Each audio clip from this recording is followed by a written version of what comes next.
여러분, 지금 세상에선 말이죠. 정말 거대한 두 개의 흐름이 보이지 않게 부딪히고 있습니다. 하나는 뭐냐면 바로 실리콘이랑 전기로 거대한 제국을 만들고 있는 AI 거인들의 전쟁이고요. 그리고 또 다른 하나는 바로 우리 얘기입니다. 집단에서 딱 떨어져 나와서 각자 스스로가 하나의 우주가 되어버린 개인의 등장이죠. 아니, 이 둘이 대체 무슨 상관이냐고요? 전혀 달라 보이는 이 두 이야기가 사실은 아주 깊숙이 연결되어 있거든요. 지금부터 그 연결고리를 한번 파헤쳐 보겠습니다.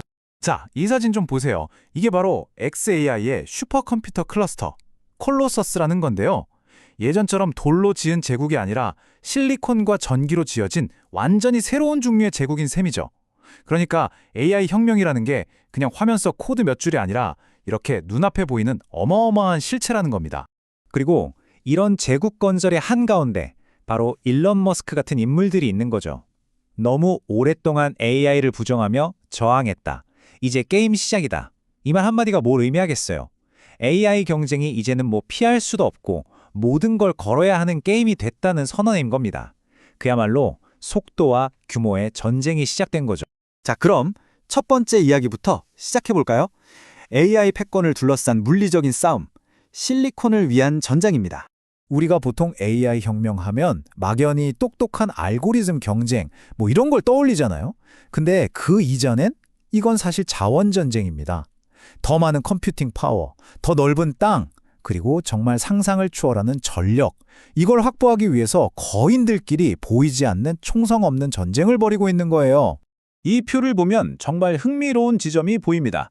바로 거인들의 전략이 완전히 다르다는 거예요.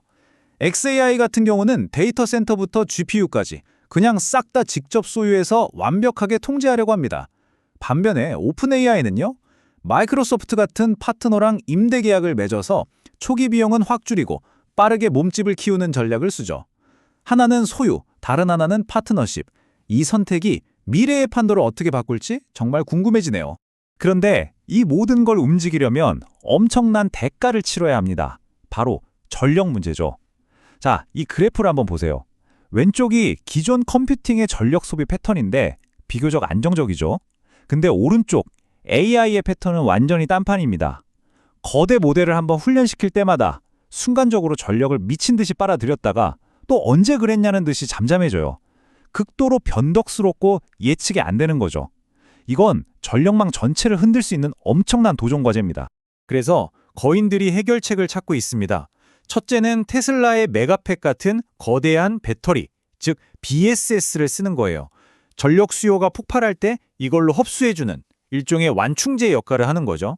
둘째는 블룸에너지의 연료전지, SOFC처럼 아예 데이터 센터 바로 옆에 작은 발전소를 지어버리는 겁니다. 전력망 상태랑 상관없이 안정적으로 직접 전기를 공급받는 거죠.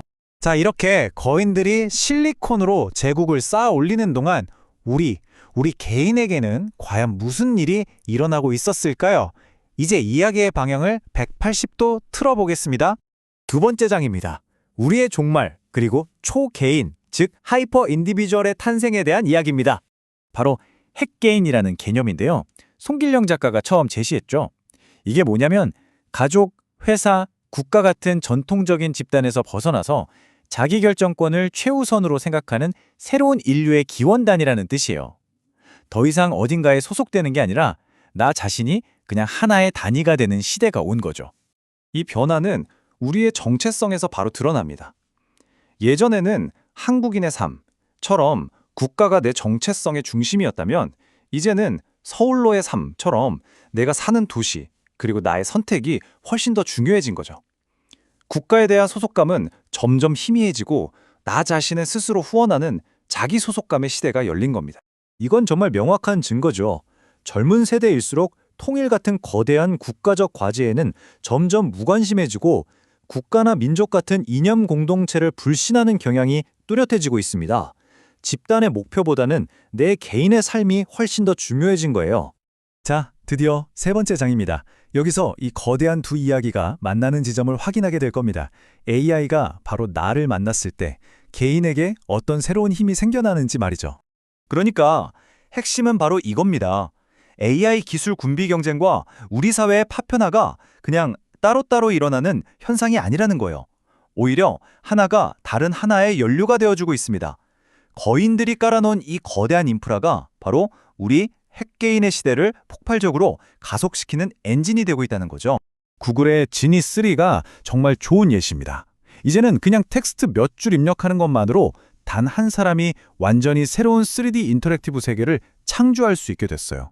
예전에는 거대한 스튜디오가 몇 년씩 매달려야 했던 일을 이제는 단 한 명의 개인이 그냥 즉석에서 만들어낼 수 있는 힘을 갖게 된 겁니다. 팔란티어의 AI 플랫폼은 또 다른 종류의 힘을 개인에게 줍니다. 단 한 명의 작업자가 공장 전체의 생산 라인이나 군대의 보급망 같은 이 복잡한 시스템을 혼자서 분석하고 최적화할 수 있게 돼요. 말 그대로 초인적인 분석 능력을 갖게 되는 거죠. 결국 AI는 개인들의 시대를 위한 궁극의 도구인 셈입니다. 지금껏 본 적 없는 수준의 초개인화, 1인 창작, 그리고 개인화된 권력을 가능하게 하면서 이 핵개인의 등장을 완성시키고 있는 거죠. 자, 이제 마지막 장입니다. 그렇다면 이 새로운 세상에서 열쇠는 과연 누가 주게 될까요? 거인과 개인의 미래를 한번 들여다보겠습니다. 이 이미지가 21세기의 핵심적인 긴장 관계를 딱 보여줍니다. 왼쪽은 소수의 거인들이 통제하는 거대한 인프라, 그리고 오른쪽은 그 인프라 위에서 전례 없는 힘을 갖게 된 수십억 명의 개인들. 이 새로운 세상에서는요, 권력이 양쪽으로 완전히 나뉩니다. 한쪽에는 초월적인 창의력과 능력을 갖춘 수십억 명의 개인이 있고요. 다른 한쪽에는 그 개인들이 활동하는 현실의 기반, 즉 인프라 자체를 소유한 소수의 거인들이 있습니다. 서로가 서로를 필요로 하지만 그 사이에는 보이지 않는 힘의 균형이 존재하는 거죠. 그래서 마지막 질문은 바로 이겁니다. AI가 우리 각자에게 이렇게 초인적인 힘을 주는 세상에서 진정한 권력은 과연 우리 개인들에게 있는 걸까요? 아니면 이 모든 것을 가능하게 하는 이 왕국의 열쇠를 쥔 저 소수의 거인들에게 있는 걸까요?